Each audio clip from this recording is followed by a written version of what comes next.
I'm warning you, this video has a lot of impaling going on.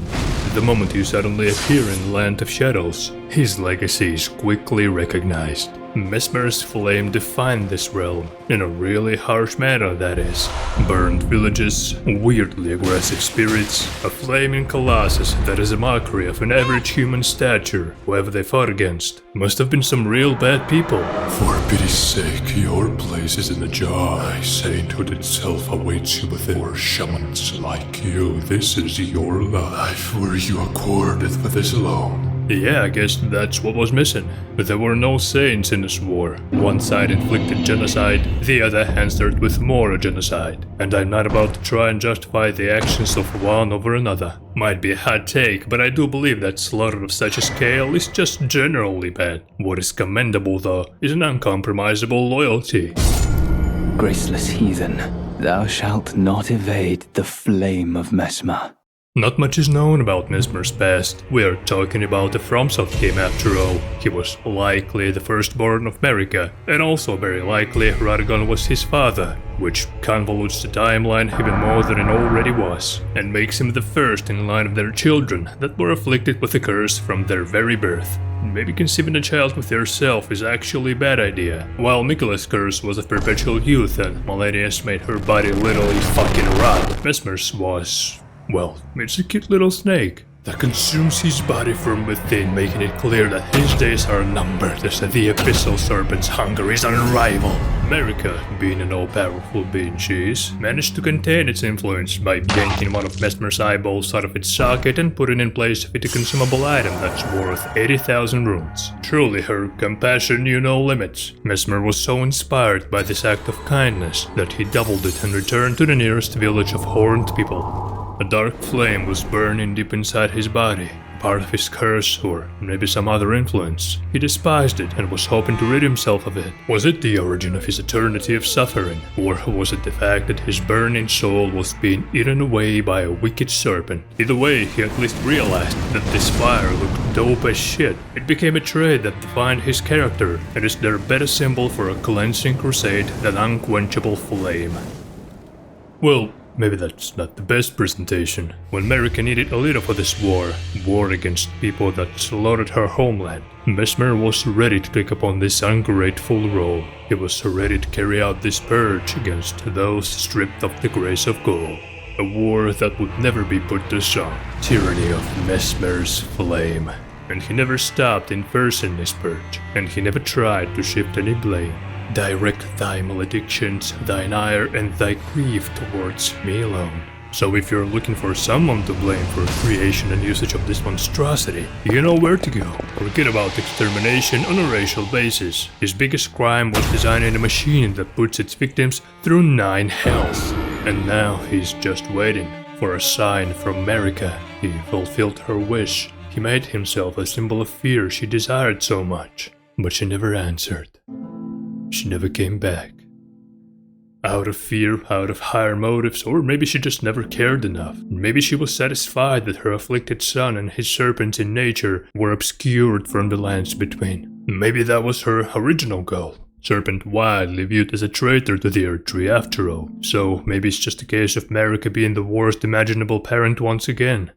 What's simultaneously humorous and cruel is that he gets a son from his mother in the end. Mongrel intruder. Huh? Who said that? Let me turn away just enough for a jumpscare opportunity. That tarnished, it seemeth. Mother, wouldst thou truly lordship sanction in one so bereft of light? I will never recover from such an insult. Those stripped of the grace of gold shall all meet death In the embrace of Messmer's flame. Man, that was powerful. I think I'm already a huge fan. From the very start, it is obvious that this fight is gonna be a long one. As it should be, canonically. Messmer is a demigod after all, and you already know that the battle with one requires peak of your performance. Just like with her, a phrase that he puts out every time he annihilates your ass is gonna be engraved in your mind for quite a while. Those stripped of the grace of gold shall all meet death. Trust me, he has a lot of ways of making sure that this message is delivered. Those stripped of the... Yeah, look, I got it. As soon as the fight starts, Messmer leaps into the air to deliver an unfathomable dunk upon his foes. Getting absolutely flabbergasted by such a move for the first couple of times, you quickly realize that a little flash indicates a sound opportunity for a roll, that one that magically evades any AoE attack coming at you. Him doing that every single time you cross the fog quickly gives a rhythm to this fight, and he really brings some stylish moves to this dance form. In a terrific blend of darkest fire and sharpest steel, Messmer obliterates you with a barrage of thrusting, slashing, and blazing attacks. He is as aggressive as he is elegant, with arcs of his wicked flame engulfing you and blinding your sight. It gives him a plethora of opportunities to skewer your fragile body with his magnificent cock. And that grab, that disrespectful animation that instantly activates my inner dysfunctionality to start panic rolling when faced with the lightest adversities. Treat yourself to 18 inches of Messmer the Impaler, right here, right now.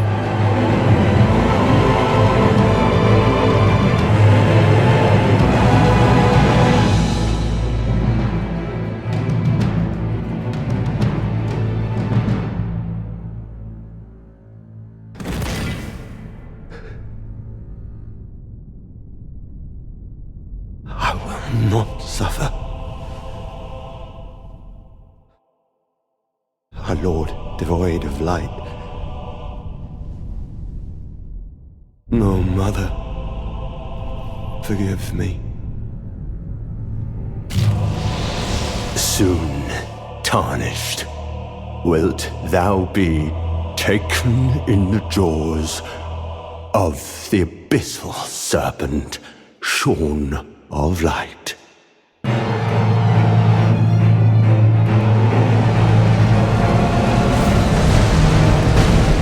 As if the fight wasn't already absolutely breathtaking, as soon as Messmer decides to go fully blind on my ass, it dials up to 11. The abyssal serpent is contained no longer, and all will be taken by its jaws. Almost all of his attacks become even more deadly. Giant snakes will strike and bite and smite with all their might and crush my bones. He himself accepts his serpentine nature and starts doing some wiggly shit flying across the arena. It's one of those battles that are so dynamic and almost psychotic that it feels like you don't even have much time. How long will you be able to stand against the wrath of the based serpent Messmer? Me? Not so long apparently, as I'm the worst Elden Ring player in the world, famously. But if that gives me an opportunity to hear his soothing voice that gives me goosebumps every time despite me being burnt to crisp, I am not even gonna be mad. O lightless creature. Oh, please say it one more time. I am willing to die again and again if it prolongs this glorious dance of fire, as if I myself embraced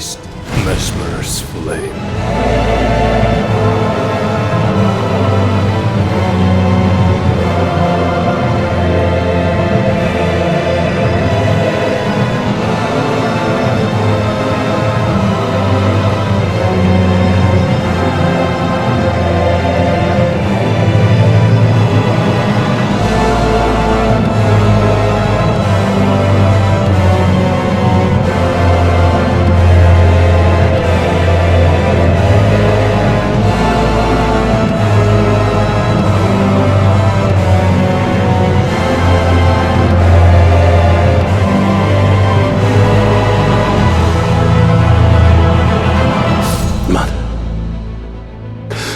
America, a curse upon thee. I give Messmer an S in tier list of Elden Ring bosses that I would prefer to be impaled by.